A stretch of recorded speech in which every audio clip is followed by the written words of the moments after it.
എടാ ഞാൻ പറയുന്ന ഒന്ന് കേക്ക്. കല്യാണം പെട്ടെന്ന് തീരുമാനിച്ചതാ, പിന്നെ ഒത്തിരി തിരക്കായിപ്പോയി. നാളെ എന്തായാലും വരണം. മുഹൂർത്തം 11-നും 12:30 ഇടയില. ആ ഓക്കെ ശരി. എന്താ ചേച്ചി? കാലത്ത് നമ്മള് ഇവിടെ ബ്രേക്ക്ഫാസ്റ്റ് ഉണ്ടാക്കുന്നുണ്ടോ? നാളെ അടുക്കള കയറാനുള്ള സമയമൊന്നും ഉണ്ടാവില്ല. എല്ലാവർക്കും ഉള്ള ബ്രേക്ക്ഫാസ്റ്റ് കാറ്ററിംഗുകാര് കാലത്ത് തന്നെ ഇവിടെ എത്തിച്ചോളൂ. ഓ സമാധാനം.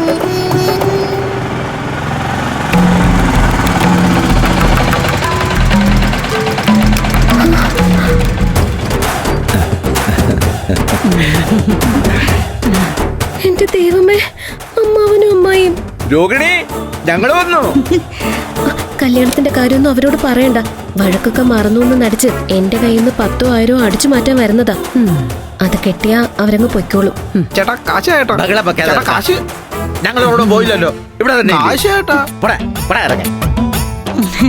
രോഹിണി മോളെ, അവന്റെ പൈസ കൊടുത്തിട്ട് ഭയങ്കര എത്രയായി? 140 രൂപ. 140 രൂപയോ? അന്യായ കൂലിയാണല്ലോ.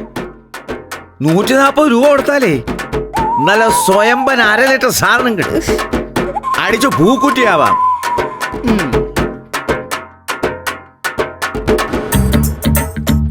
ശരി ചേച്ചി. അമ്മായി, ഇത് വിനേട്ടന്റെ MBBS പഠിക്കുന്ന അനിയത്തിയാ. വിസ്മയ എന്നാ പേര്. അല്ലല്ലല്ല, ഇവിടെ വിസ്മയല്ല, തമിഴത്ത് മല്ലിയാ. അയ്യോ എന്റെ അമ്മായി, അതൊക്കെ കഴിഞ്ഞതല്ലേ, ഇനി അതൊക്കെ അങ്ങ് മറന്നുകളാ. അത് തന്നെ, അമ്മാവനും അമ്മായിയും ഒരു ചായ കുടിച്ചിട്ട് തിരിച്ചു പോയാ മതി. അയ്യോ, ദൂരേന്ന് വന്നതല്ലേ, ഊണ് കഴിച്ചിട്ട് പോയാ മതി. ഞങ്ങളെ ഇവിടുത്തെ മോടെ കല്യാണം കഴിഞ്ഞ് കല്യാണത്തിന്റെ പന്തൽ കഴിച്ചിട്ടേ ഞങ്ങൾ ഇവിടുന്ന് പോകുന്നുള്ളൂ. എടി പെണ്ണേ, നിന്റെ മുഖത്തെന്താ ഒരു രക്തപ്രസാദം ഇല്ലാത്തത്? വയറ് കുറച്ച് തള്ളിയിട്ടുണ്ടല്ലോ. വയറ് കണ്ടിട്ടേ 2-3 മാസം ആയതുപോലെ ഉണ്ട്. നിങ്ങൾ എന്തൊക്കെയാ ഈ പറയുന്നേ? കല്യാണം കഴിഞ്ഞിട്ട് 1 മാസം പോലും ആയിട്ടില്ല, പിന്നെ എങ്ങനെയാ? ആ അത് ശരിയാ. ഇവിടെ വന്ന് വാരി വലിച്ച് തിന്നിട്ടാ വയറ് ചാടിയത്. ഞങ്ങൾക്ക് എന്തെങ്കിലും തിന്നാതാ, ഞങ്ങളെ വയറ് കത്തിയിട്ടാ ഇങ്ങോട്ട് വന്നത്. രോഹിണി, ഇവരകത്തേക്ക് വിളിച്ചോണ്ട് പോ, ഞാൻ ചായക്ക് വെള്ളം വെക്കാം. അമ്മായി വാ.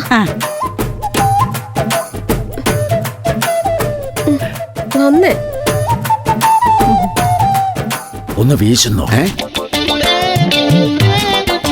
എന്റെ അരയിലെ നല്ല സ്വയം പ്രസാദനമുണ്ട്.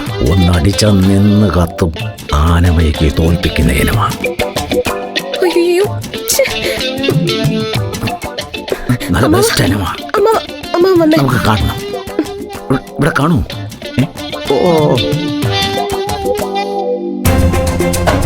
ഫ്ലവേഴ്സ് സ്മാർട്ട് ഷോ ശനി ഞായർ ദിവസങ്ങളിൽ രാത്രി 9:30 ഫ്ലവേഴ്സിൽ.